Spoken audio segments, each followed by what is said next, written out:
right, let's jump into your lesson on genetic mutations. Now, basically mutation is anything that's going to change the DNA. If you change the DNA, you change the RNA. If you change the RNA, then you're messing with the protein product. So mutation in the DNA is going to affect the final product most likely. If it's called a deleterious mutation, it's because you harmed your organism. You're reducing its fitness in some way. And when we talk about fitness, when we're talking about biology, we're not always talking about cardiovascular fitness. In this case, your fitness is referring to your ability to reproduce. So if you can't pass your genes on to the next generation, you weren't very fit. Sometimes that's because you're stronger or faster or better, but not always. Sometimes it's just anything that can help you to be more attractive to the actual mating process. That's going to increase your fitness. If it is a deleterious mutation, it reduces your fitness. Okay. So for an example of something that might make let's say a bird, that you got a male, make it more attractive by making it colorful, or maybe it has the right song or the right dance, and maybe that's a genetic thing, then that guy's going to be more successful mating. Then you'll get more babies that'll do the same dance or have the same feather color as the fella. That would be increasing fitness. That would be a beneficial thing. But deleterious is going to reduce their fitness, something that makes them awkward, and then they're not able to have babies as often as the other ones who have high fitness. Okay, so that's the idea. It can be neither. It doesn't have to harm or help. It could be neutral, and the vast majority of things are neutral, and the rest of them are all deleterious. You're actually very hard-pressed to try and find a beneficial mutation. So let me give you a couple examples. Of a negative effect or a deleterious mutation would be cystic fibrosis. There is the main problem with cystic fibrosis is an inability to transport ions properly across the cell membrane, and it leads to all the problems with cystic fibrosis. And it's one little annoying problem in one little gene, and that mutation has created cystic fibrosis. Okay, and it is a autosomal, which means it's on one of the first 22 chromosomes, and it is it can be genetically passed from parent to child. And so you would need to have 2 of the bad copies in order to have full-blown cystic fibrosis. So you need to, it would be autosomal recessive, if you remember back from your grade 11 terminology. Okay. To be positive, which again is very rare, it's hard to find something that is actually good if you damage the DNA. But they try to tell us that the sickle cell gene would be a positive effect because, hey, it helps save you from malaria if you're the heterozygote. But honestly, come on, it kills you if you have 2 bad copies. You get anemia. So I really don't see that as a positive thing. Okay. There's also they found this quite a few years ago, but there's this weird deletion. In other words, you're missing a 32 base pair section in this particular gene, CCR5, and somehow that stops the HIV, the human immunodeficiency virus, from being able to blow up some of your T cells, your white blood cell immunity, if you have 2 bad copies of it. And then that would mean that you wouldn't be able to necessarily contract HIV, or at least have resistance to it. It wouldn't blow up your T cells. And then it can delay getting AIDS. AIDS is the result of HIV. It's what happens when HIV destroys your immune system. Then you get infections. If you have 3 of these opportunistic infections, you end up with full-blown AIDS. So you don't actually die from HIV. You die from the fact that your immune system is so low that you can't fight off, say, the flu or cancer or whatever. Your body just isn't doing its job of healing itself. And that's how HIV leads to AIDS. Okay. So they're saying that if you have this weird base pair deletion and you're heterozygote, so you got 1 bad copy of it, then perhaps it delays AIDS. But honestly, come on, how can that be a great thing? Because you have to have HIV in order to see any of these symptoms. So again, positive effect, only if you have a terrible, terrible disease in both of these cases. And even then, we don't know what the other effects are. So again, it's a bit of a stretch to say positive effect. Keep in mind, a mutation can only happen if a code already exists. This does not explain how you get a brand new protein product. This is explaining how you damage a protein product that already exists. So mutations cannot actually adequately explain changes between species that are quite different. So between kinds of species, for example, plants and animals, very different. Mutations cannot explain how you get from a plant to an animal in terms of the tree of life and all that kind of stuff. So very hard pressed to find that, especially because most are negative or neutral, don't do anything. Okay. So what can they end up affecting? Well, if you remember back in your language from grade 11, you had genotype and phenotype. Genotype is what type of genes you've got. That's your code. So if you are, for example, this is the homozygous recessive code up here, heterozygote code here. Phenotype is what you look like. Do you have blue eyes, brown hair? What color skin you've got? What's the shape of your nose? What's the shape of your ears? When you put your hands together, does your thumb sit on top when you clasp your hands? Stuff like that. That's all phenotypic appearance. Are you left-handed, right-handed? All that kind of stuff. So they can also, not just what you physically look like, but they can also affect how the cells function.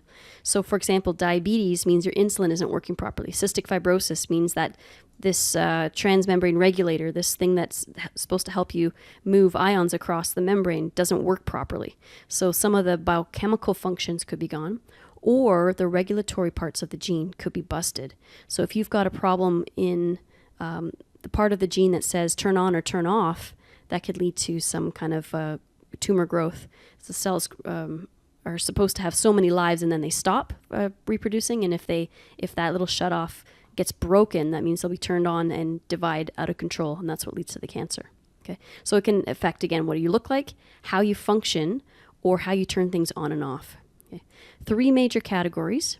The first one is a silent mutation. I'm going to show you a very short video in a second. It's about 36 seconds long. But let me just run through the definitions first. So silent mutation, basically literally silent. You don't even know that it's there. When we're talking about silent versus missense versus nonsense, we're talking about what shows up in the amino acid code. So after you've transcribed and translated, what do you see? So if it's a silent mutation, there's actually no effect whatsoever. It usually occurs in a non-coding region. Remember, we have all these introns. Well, the introns get spliced out before we ever make that final mRNA transcript. So those mutations will never even be noticed because it's removed before you translate. If it does occur in an exon, so the exons exit the nucleus, remember, this is the part of the mRNA transcript that stays mRNA and gets carried out to the ribosome. So it does get read, does get translated, but doesn't always mean the amino acid code is going to change. So for example, remember we said on the big mRNA codon chart that you could have 2 codes for the exact same amino acid. So UUU and UUC, well, that's the same code for phenylalanine, okay? So if you haven't changed the actual code, what it codes for, you haven't changed the result of the code, you have a silent mutation. So silent mutation, the amino acid does not change. You get the exact same protein product. You don't even necessarily know you even have the mutation because there's no phenotypic or biochemical difference or regulatory difference. A missense mutation will cause a different amino acid.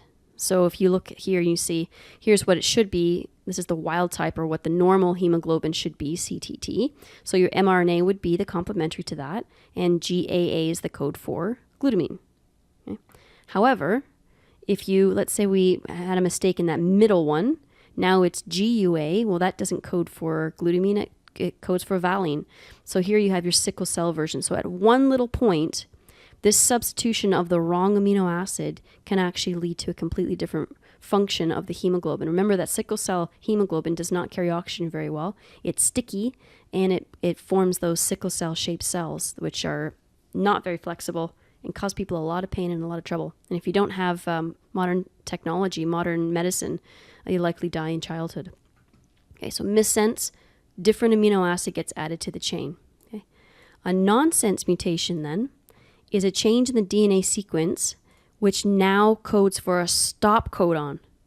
Okay, so yeah, you got your glutamic acid all the way down the line, but then and that's what's supposed to be there. But then all of a sudden, you see the difference here between the CAG versus TAG. Instead of coding for this amino acid here, you can see we have coded now for a stop codon. Well, that's a major, major problem. Okay, because notice that I can't continue the chain whatsoever.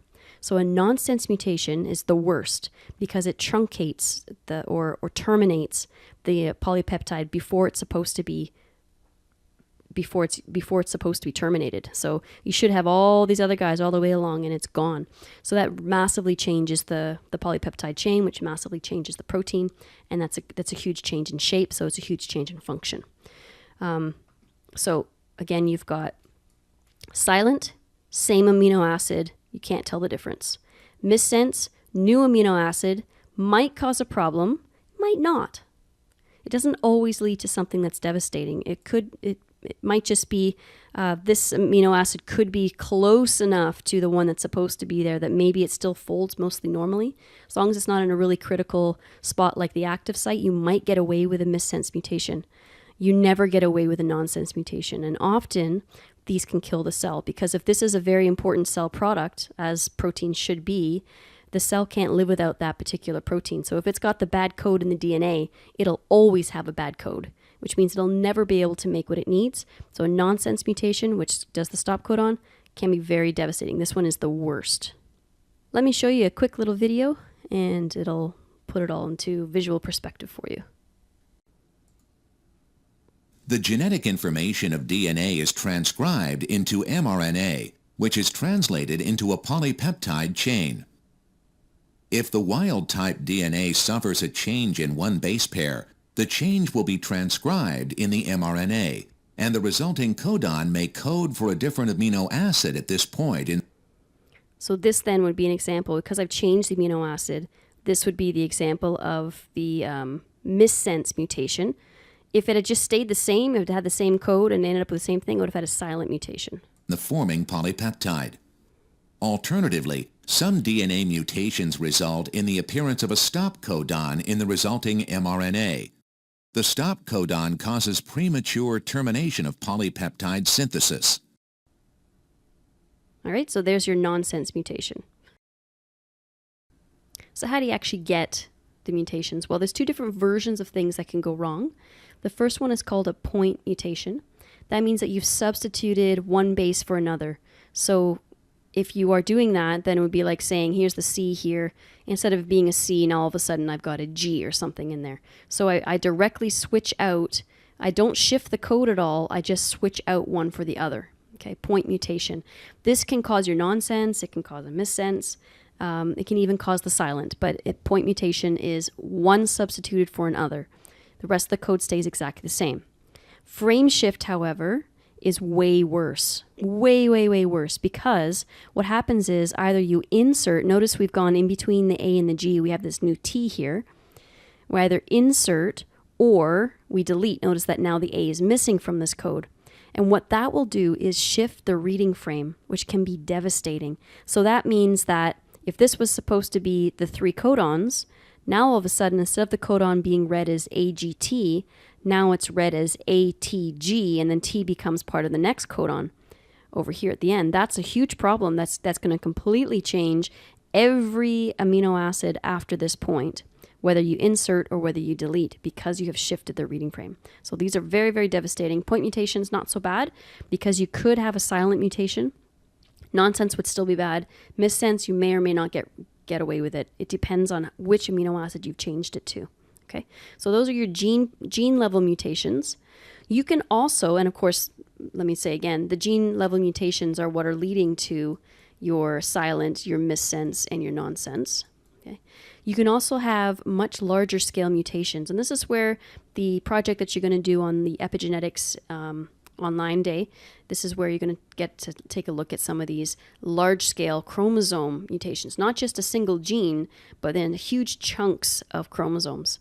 So the first one is translocation, which is very simple. It just means literally, notice you've got the normal A, normal B, and you basically take this section, and you can see in the picture that this middle section has now been placed in the middle, and then they have swapped locations. So I end up with this weird short arm and this weird long arm. Still have all the information that I need, but it's a problem. Now, if you have a balanced translocation, Robertsonian balanced translocation, you might not actually even notice that this has happened because you still have all the information that you need. It's when they're unbalanced or if the body can't figure out that this is now located over here, or if it's done in the middle of a gene or something like that. So sometimes it doesn't cause as big of a problem as you would think. But that's if it happens between two chromosomes that are supposed to be the same. Normally, it occurs between two non-homologous chromosomes. We'll better tell you what that means again. Homologous means same name. Homo logo, okay, same name. So in other words, chromosome 1 from your mom matches chromosome 1 from your dad. So let's just pretend this is chromosome 1 from your mom, chromosome 1 from your dad. If they translocate, it's not such a big deal. You still got all the information that you need. But let's say this is chromosome 1 from mom and chromosome 3 from your dad. Well, that's completely different information now being lost and shoved into a different one. So it can be very, very bad. Especially if it's cutting off in the middle of a gene. Of course, you're going to bust that gene. You're not going to get the right information. So translocation, literally translocate. Okay, change between two. Then you get transposable elements. These are called jumping genes. They were discovered back, I think, in the 90s. I remember this being pretty new when I was in going through university. So transposable elements, jumping genes. This is the explanation given for why, you know how sometimes you can get those multicolored cobs of corn?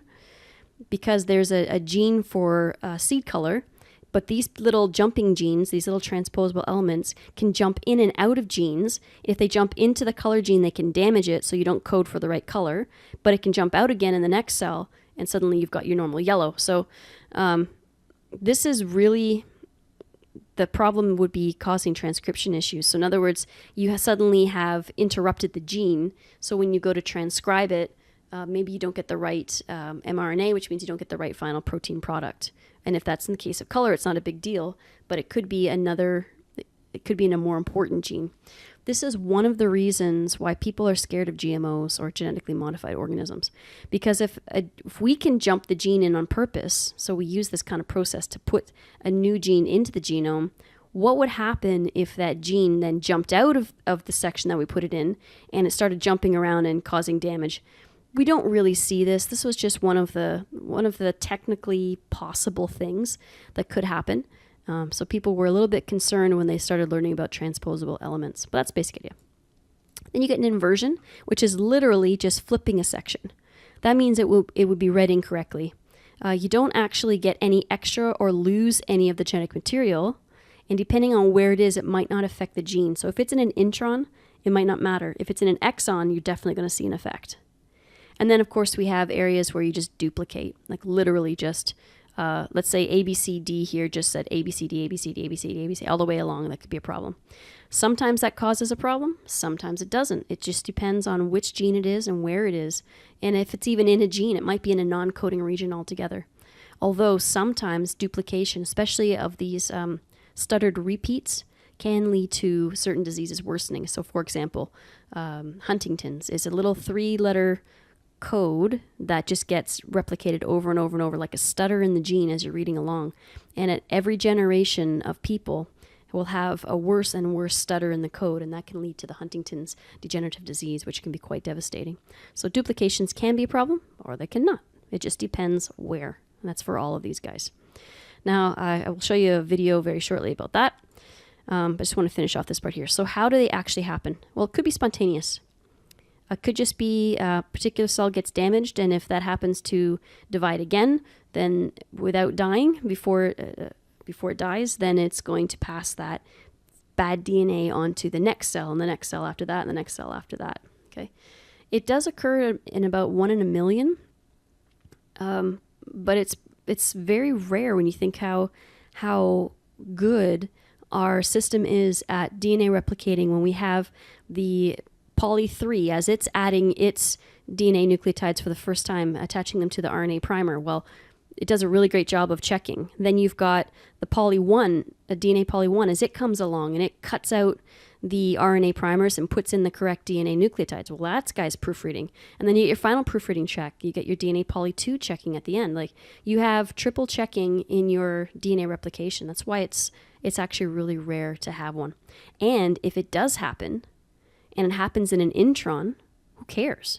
It doesn't code for anything. There's massive sections of our DNA that don't code for proteins. So if they don't actually damage the protein product, then the mutation does nothing. So spontaneous can be bad, but it can also be a whole lot of nothing. Okay. Induced mutation, this is not just a mistake in replication that's happening. Induced is when something outside, so some kind of an agent, we call it a mutagenic agent, so it could be UV radiation, it could be a chemical, it could be whatever, something that is physically damaging the DNA so that when it replicates, again, it replicates perfectly, but it replicates with the mistake that was caused by the outside source. So you have spontaneous and you have induced. Okay? So here's your deletion. That's when you lose a chunk. Duplication, when you literally duplicate a chunk of it. You can flip a section and invert it. You can insert chunks of DNA. This is your translocation here as well, if it's between two different guys, or you can have a whole section just kind of added on. So insert, delete, duplicate, invert, translocate. These are your chromosome level abnormalities that can happen here. Okay, deletion and substitution can also, and insertion can also be at the gene level. Those are much smaller sequences that are being inserted and deleted. All right. This section here, you have a mutation worksheet, and you have one that's separately attached as well. Make sure you do it. The separate one also has an answer key. If you want to know any of the answers to this, you'll just have to chat with me about it. Make sure you run through all of that. This is for the next project on the next day. I'm just showing it to you here so you know where to look for it. Don't spend a lot of time on the first section. Just be real brief. What the heck is aneuploidy? What's a chromosomal rearrangement? Single gene disorder? Multifactorials? What's the difference between these suckers? And then just get a little idea in your mind of examples of each of these different ones. Really don't spend a lot of time on this first section. This is the part you want to spend a lot of time on. This is one of the most interesting things, and I wish we had more time to go over epigenetics, but hey, this is grade 12. What are you going to do? So go through, watch these little videos. When I say main question and leading questions, I'm not necessarily asking you to answer these, although it's a good idea. I'm asking you to pay attention to this information. So if you want to treat these as questions to answer, it's a good idea. But really what I want you to get is an understanding of how these things are working. It doesn't have to be word for word exactly the answers to these questions. Okay, so that's what I mean by main question and leading questions. Just to get you some benefit out of what you're watching. All right. These links, both of these links are on our Google Classroom. You're welcome to just go there and click them. You can also click them from this particular, if you just literally click this PDF, you should be able to get that there as well. Okay. If you're way more interested in stuff like this, there's just so much stuff on this particular website. You can just keep looking for hours and hours and hours if you wanted to. Be sure to watch the attached YouTube video on our Google Classroom that shows you the chromosomal abnormalities. It'll give you a better visual for insertion and deletion. Other than that, that is the end of our lesson.